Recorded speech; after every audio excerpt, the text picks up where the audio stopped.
বাড়ি কোনখানে? আমার বাপের বাড়ি হচ্ছে মতাই। আচ্ছা। গান্ডিপাড়া। আমার স্বামী ঘর হচ্ছে হ্যাঁ পায়খোলা। পায়খোলা। ও, স্বামী কি করেন? স্বামী এমনি কাজ করে, রবার কাজ করে। হ্যাঁ।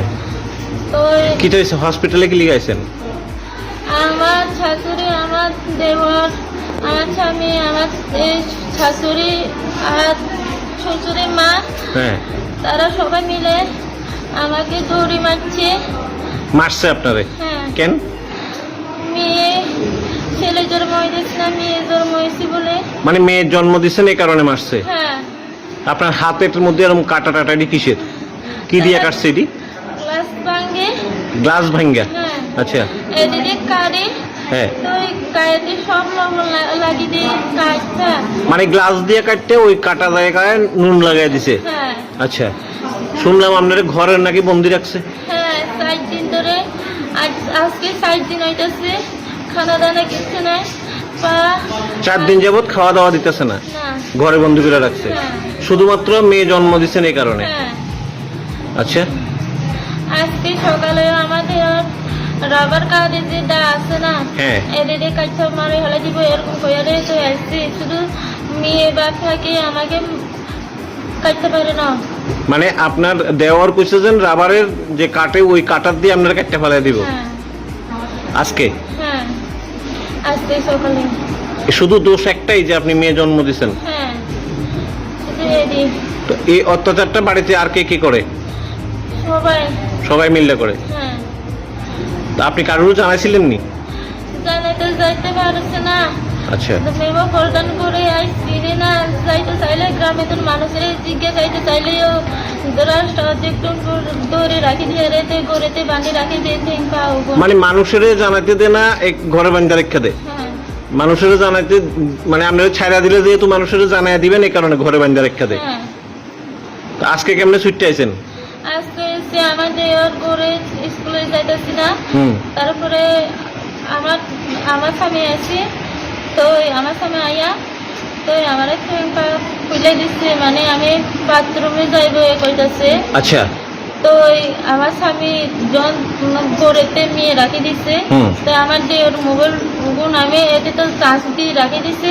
তবে আমার দেওর মোবাইল লইয়া আমি চুরি করে লইয়া তো দাদার সাথে কথা কইতাছি আজকে। মানে আপনার দেওরের মোবাইল দিয়ে আপনি বাড়িতে যোগাযোগ করছেন? হ্যাঁ। তো বাড়ির থেকে আপনার ভাই গেছে? হ্যাঁ। তো ভাই যাওয়াতেই ওই ব্যাপারটা খুললে সবাই জানছে নাকি? হ্যাঁ। এর মানে কি নাইলে ঘরেই থাকতেন যদি মোবাইলটা না পাইতেন? হ্যাঁ। আপনি কি বুদ্ধি করে মোবাইলটা বাই করে নিছেন না? হ্যাঁ। তো ওইখান থেকে এরপরে যে কোন দিদিমণি তারা গেছে, কারা গেছিল নাকি আপনার আনবার লেগে আপনার বাড়িতে? হ্যাঁ। আচ্ছা। তারা গেছে থানায়, তারা গেছে ওয়ান স্টপ সেন্টার তারা? হ্যাঁ। গিয়া পুলিশও গেছিল? হ্যাঁ। তারপর আপনারা উদ্ধার করে নিয়ে এসে? হ্যাঁ। আচ্ছা, তারা তো আপনার বাড়ির লোকই, তো আপনার উপর এইভাবে অত্যাচার হয়েছে, আপনি এখন কি চাইতেছেন? কি মানে আপনি কি হইলে আপনার ঠিক মনে হইব? শাস্তি চাই তারা। শাস্তি চাইতেছেন? হ্যাঁ। কার শাস্তি? আমার দেওর, আমার শ্বশুর শাশুড়ি, আমার স্বামী, তারা আমার মায়ের শাস্তি চাই আমি। মানে সবাই আপনারে একসাথেই অত্যাচার করতে এইভাবে? হ্যাঁ। শুধু মেয়ে জন্ম দিয়েছেন এটাই দোষ? হ্যাঁ। আজকে সমাজে দাঁড়াইয়া ওনাদের কাছে মেয়ে জন্ম দেওয়াটা অপরাধ, এমনই? হ্যাঁ। আমার শ্বশুর শাশুড়ি খুবই কষ্ট দিয়ে, আমার স্বামী, আমার দেওর, তারা সবাই মিলে আমার মারে ধরে। আপনার স্বামী মারছে? বিয়ে হয়েছে কত বছর? 5 বছর। 5 বছর চলে। তো এই আপনার সন্তান কি আছে? মেয়ে আছে। কেন মারছে কেন এমন? কি কয়? ছেলে হইতেছে না, মেয়ে হইতেছে বলে। মানে মেয়ে সন্তানের জন্ম দিচ্ছেন যে কারণে হ্যাঁ। এভাবে মারছে? কি দিয়ে মারছে? মানে ভূমিতে চলছে, পেরেতে লাগতে মারছে, এটা মুখে মাথাতে মারছে, আয়না গ্লাস ভাঙিতে গ্লাস দিয়ে কাটতে দিছে গা, আবার লবণ লাগাই দিছে? হ্যাঁ, লবণ লাগাই দিতেছে। মারছে বাড়িতেই মারছে? হ্যাঁ, এসে আমার গা কাটছে যেন আমার দেওয়া। তো গাড়িতে গিয়ে বাড়িতে আর কে কে আছে? আমার শাশুড়ি আছে, শ্বশুর আছে, আবার আমার ঠাম্মা, আমার ম্যাম আজকে যে ঘটনাটা হয়েছে ওই ঘটনাটাতে আপনারা গেছিলেন বোধহয় ওয়ান স্টপ সেন্টার থেকে, কি হয়েছিল ঘটনাটা, কি বিষয়টা?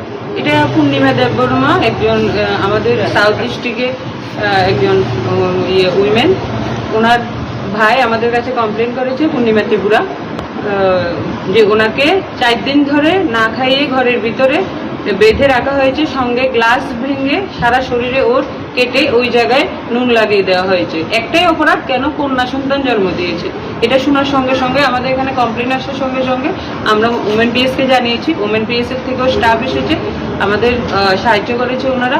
আমরা গিয়ে মেয়েটাকে ওনার শ্বশুরবাড়ি থেকে রেস্কিউ করে এখন হাসপাতালে এনে এডমিট করালাম। খুবই শরীর খারাপ মেয়েটা। তারপরে আমরা ডোমেস্টিক ভায়োলেন্স অ্যাক্টে মামলা করব, থানাতে এফআইআর হবে।